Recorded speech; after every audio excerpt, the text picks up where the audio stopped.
All right, I'm out here at an old historic cemetery. I want to show you something because a lot of things like this are being said on my other video.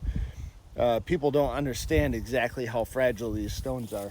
Right here, we have a stone that definitely was cleaned with bleach at some point. You can tell by how yellow it is. It's kind of got an orangey hue to it. The inscription on this stone is almost completely gone, and not because of weathering, because there are plenty of stones out in this cemetery that are this same age and this same material, but this was cleaned with bleach at some point. Now, I also happen to know something about this cemetery, that back in the 90s, 90% of the stones out here in this cemetery were cleaned with a material called trisodium phosphate, which was a very popular cleaner back then. It was before all of these cleaners like D2 came out or were very popular or well known, and that contributed a lot to the wear on this headstone. Tell me, can you read anything on there? You might be able to pick out a letter or two or a number or two. But this is very, very worn. Same thing with this stone. Obviously, with the yellowing, cleaned with bleach at some point. But this one was also cleaned with trisodium phosphate. And to top it all off, at one time, this stone was covered with polyurethane to help maintain the inscription and the carving the way that it was. Now, that is in itself another very, very bad thing that could be done, but you can see lots of advanced decay and degradation in this stone.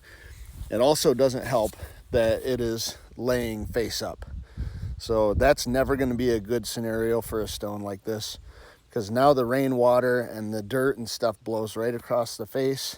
Rainwater falls right on top of the face and weathers it even more.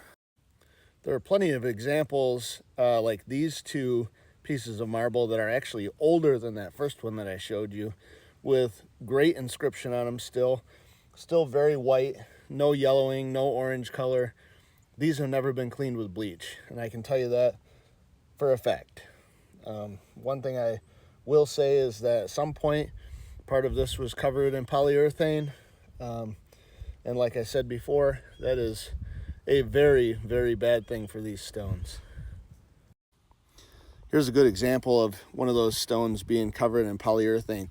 Now, this one has very deep engraving, very deep inscription, but you can see this polyurethane that's still left here. It's flaking off. You know, for sure that has caused some damage. Although this stone looks very good, this inscription was much sharper at some point in time, and this one is also laying face up, so it's gonna get advanced weathering. This cemetery is a great example of well-meaning people wanting to do something, and what they did was not the perfect solution. Now, we have to give them a little bit of grace, because at the time there wasn't really any standard for doing this. There wasn't any good materials. They just had to use what they thought was best. Now that we have the knowledge that we have, we should be doing what we know is best, using the best materials to do no harm preservation of these historic monuments, so that people can come and enjoy these monuments for many, many years. Genealogists, historians, numerous groups around the country use these old historic headstones for a lot of different purposes, and that is the main purpose of cleaning and repairing headstones, is for history to be remembered. So the next time you find a headstone like this, has a pretty decent inscription on it still, but you want to clean it up a little bit, do some research on what you're using. Use D2 biological solution if you can, because that's what's best for this stone, and we know that hands down for a fact. That is the best thing for this stone. But look at the SDS, trisodium phosphate, bleach.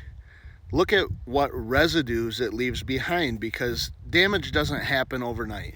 It doesn't happen immediately unless you use something like muriatic acid. But what does happen is you leave a residue on the stone. That residue works over time, over many years, to increase degradation of these stones and keeps them around for a lot less time than they would have if you'd have done something like use D2 or even just clean water in a brush. That is why the pink foam cleaner that Clean Girl is using is harmful to these stones, because she has no idea what residue or what that material is going to do to this stone after only one treatment. So without a doubt, use what we know is good, do what we know is good, do no harm.